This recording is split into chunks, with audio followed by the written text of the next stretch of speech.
Shalom saudara-saudara yang terkasih di dalam Tuhan. Malam ini kita kembali datang bersama untuk merenungkan firman Tuhan.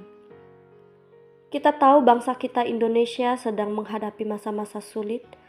Demo terjadi di berbagai tempat, ada bentrokan, bahkan ada korban jiwa. Tentu ini membuat hati kita sedih melihat keadaan ini.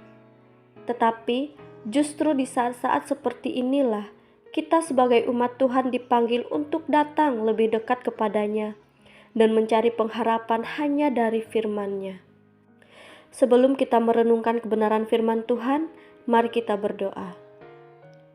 Bapa di dalam surga, kami datang malam ini dengan hati yang rindu mendengar firman-Mu. Bangsa kami sedang berduka Tuhan, banyak yang gelisah, banyak yang marah, bahkan ada yang kehilangan orang yang mereka kasihi. Tuhan, biarlah melalui renungan malam ini, Engkau menenangkan hati kami, memberi kami pengertian, dan mengajarkan bagaimana kami harus hidup sebagai terang di tengah bangsa ini. Dalam nama Yesus kami berdoa dan bersyukur. Amin. Tema kita pada malam hari ini yaitu Tuhan pulihkan bangsa kami, yang terambil dari Yeremia pasal 29 ayat 7. Yang berbunyi demikian, usahakanlah kesejahteraan kota kemana kamu aku buang, dan berdoalah untuk kota itu kepada Tuhan, sebab kesejahteraannya adalah kesejahteraanmu.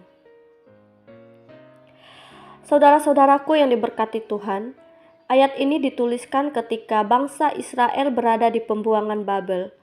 Mereka hidup dalam keadaan yang sangat sulit.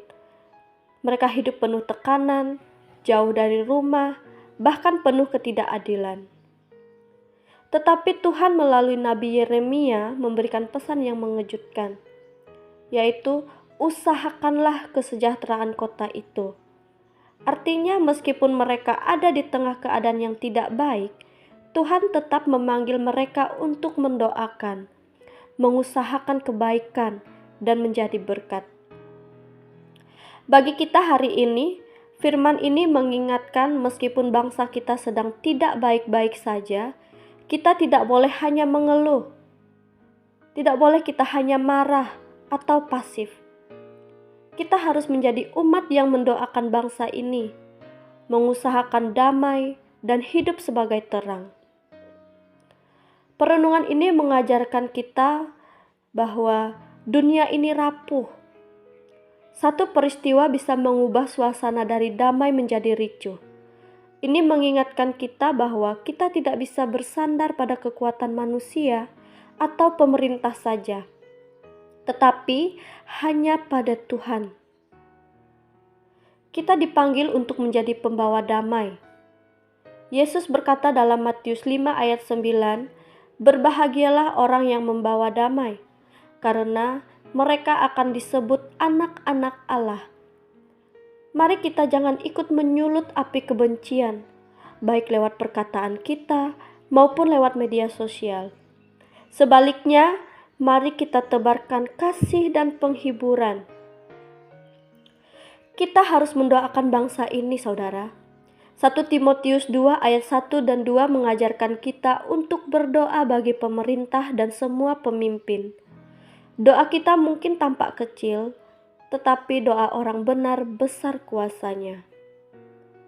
Dan kita belajar untuk tetap berharap kepada Kristus.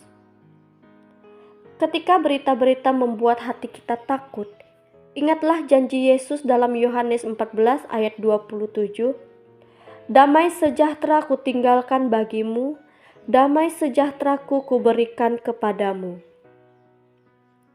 Dunia bisa goyah, tetapi ingat, damai Kristus tidak akan pernah goyah. Mari kita berdoa.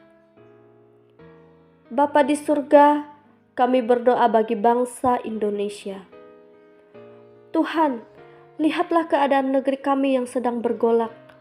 Ada banyak anak bangsa yang terluka, bahkan ada yang kehilangan nyawa mereka.